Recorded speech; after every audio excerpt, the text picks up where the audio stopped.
Chicken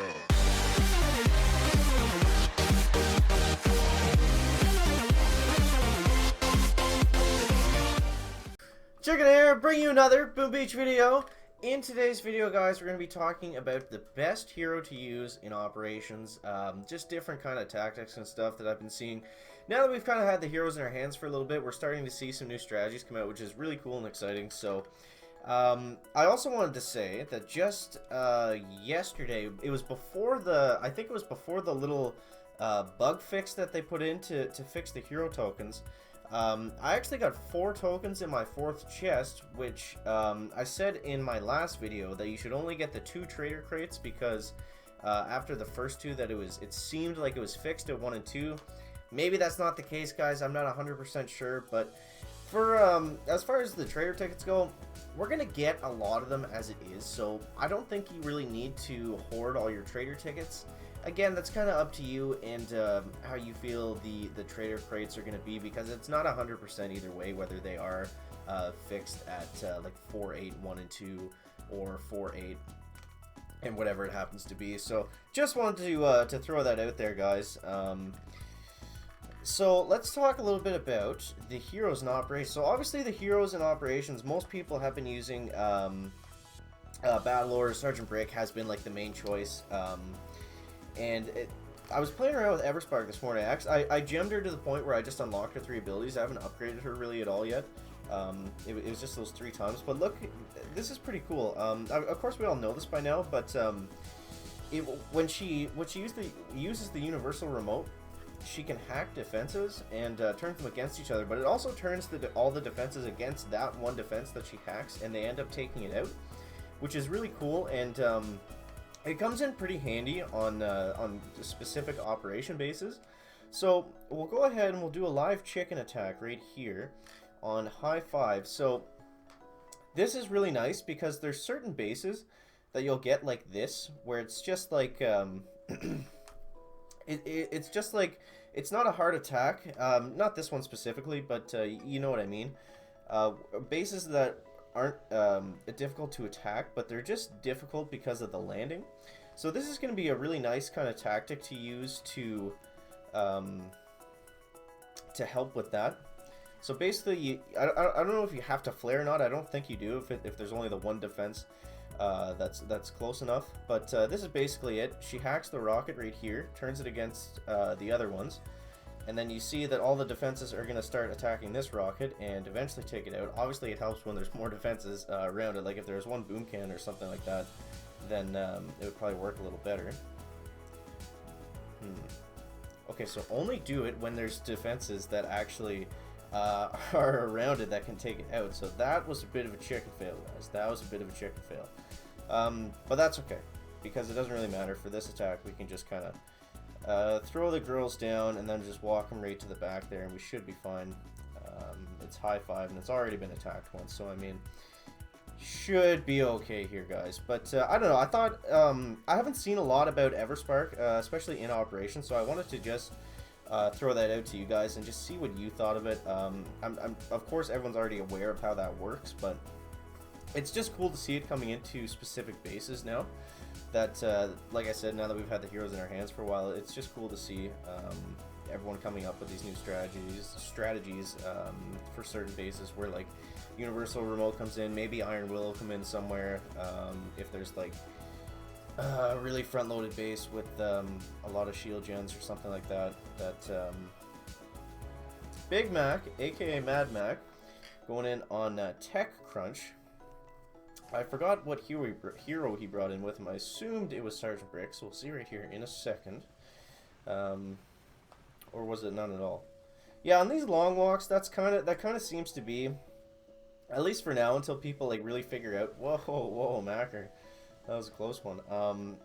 Like until people figure out like the optimal way to use them. Like maybe you could throw Everspark in somewhere here or something. But like there's still some bases that you're like they're just so standard for Zukas that it's just there's no point in trying to bring the heroes in when you don't really need to. So there's still bases like this that are just better for all Zukas or whatever. So the heroes are game changing, but they're not always the best idea. So here we got beast mode.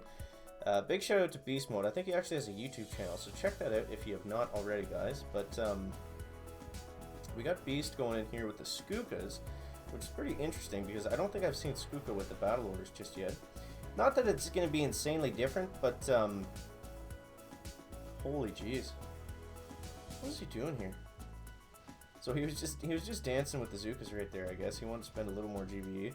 All right, so he gets up here and he flares onto the core. He's got the battle orders up and gets absolutely roasted. So shout out to Beast Mode. I actually remember he said after that attack, don't put that one on YouTube. So big shout out to Beast Mode on that one, guys, with the chicken fail. So then we got Poin going in here with the Zukas and Sergeant Brick, of course. And he gets into position right here. So how is this going to go? There's so many rockets behind this one. This is actually pretty crazy. I feel like this would probably be like, I think Beast had the right idea with the Scorcher because there's no cannons or boom cannons around. So the one Scorcher would probably be better than using the heavies and Zukas. But that of course depends if you can get them like spread out enough that the rockets don't shoot at the Scorcher and they just all kind of explode together. So anyways, we got Johnner. John is relatively new in the task force. I think he just joined a couple weeks ago or something. Might be wrong. But we got John going in on Machina, Machina, whatever you want to call it. And this one has a ton of rockets, so it's going to be... Ooh, chicken fail for John. Ouch. That sucks. But we still won the LP, so I mean, it doesn't... None of these attacks really matter. Alright, so then we got Kai going in on the cleanup. And Kai has just been an absolute monster. I mean, we would not be where we are without Kai. Like, he does, like, more intel than anybody else. And look at this attack. That was crazy. He's got the critters smoked. He's got everything in perfect timing. Like, he's got all the shocks perfectly. This was just nuts. Does he actually finish this too? Wow, so big shout out to Kai, the biggest intel earner, probably the best finisher, probably the best overall attacker in the task force, I would say, just after watching that. That was nuts. And then what do we got? And then we got Kai in his second account going in on Ballast. And let's just see here how he uses... So you see, it's for like 99% of the time you do use heroes, it's usually Sergeant Brick with the battle orders. It's going to be a little different for lower level operations because you're using different troops, right? Like when it's all Zuka all the time, it's mostly going to be battle orders because the Iron Will's not going to save them from anything really. Like the rocket launcher with the Iron Will is still just going to melt them, and it's not worth the 6 GV to actually use it. And the grenade blaster, grenade cluster thing, I haven't seen that really used to any sort of good effect at all. Like it's nice to have. Where I will say it's good is maybe like an RZM or some style attack like that, where it's just nice to have a little bit of extra damage in the back when you're doing like a big spread out attack like that. All right. So then we got Vuvu here going in with Everspark and the tanks. So I'm assuming since he's using T-Med that he's probably got the Critter Swarm ability. Now he must finish, or he doesn't finish this. I thought we finished this operation. Maybe I'm showing the wrong one here. Because I think he's just farming force points with that. So,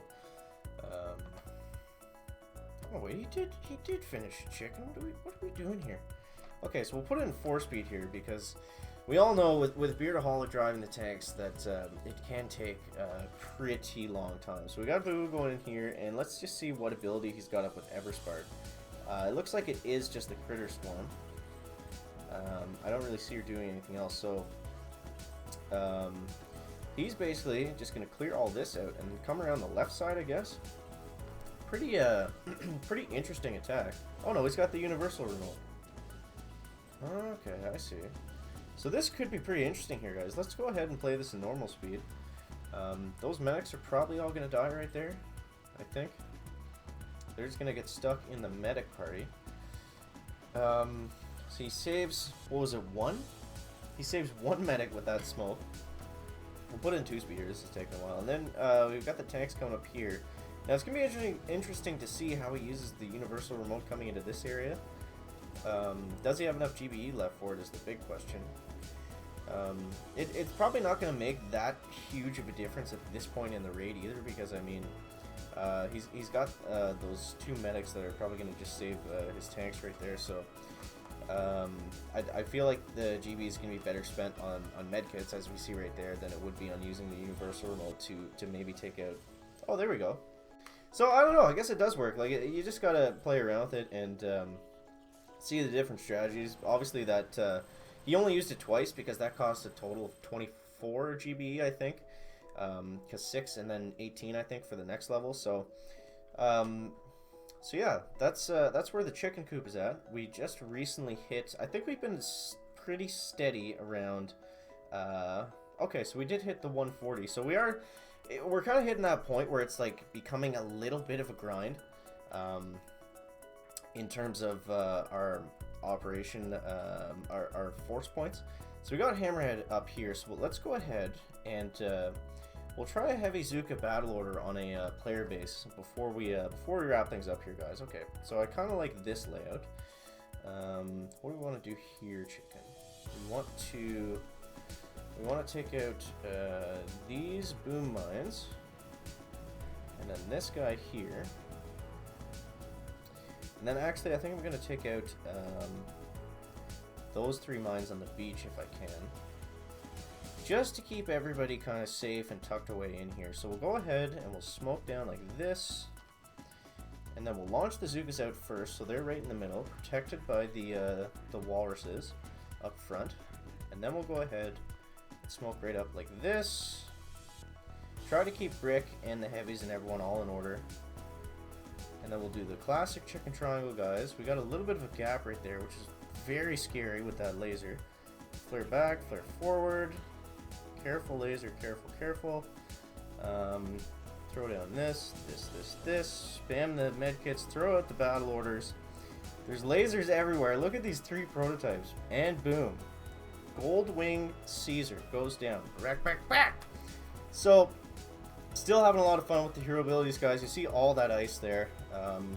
Pretty standard base. I think he only had the 2 lasers. I didn't see a 3rd prototype. But yeah, let me know your hero strategies for operations. Have you found out anything new and exciting? What are you using the most? Is it just battle orders? Or are you switching it up, using something else? Let me know that down in the comments, guys. That's going to wrap it up for the video today. Make sure to leave a like if you found it interesting, entertaining, or informative. And we'll see you in the next one, guys. Chicken out. Just a quick reminder, guys, if you visit patreon.com/thechicken for $1 a month, you can get your name in the chicken banner for the duration of the month. And for $2 a month, you become a super chicken and you can get your name in the banner. Plus, you get to write your own personal message.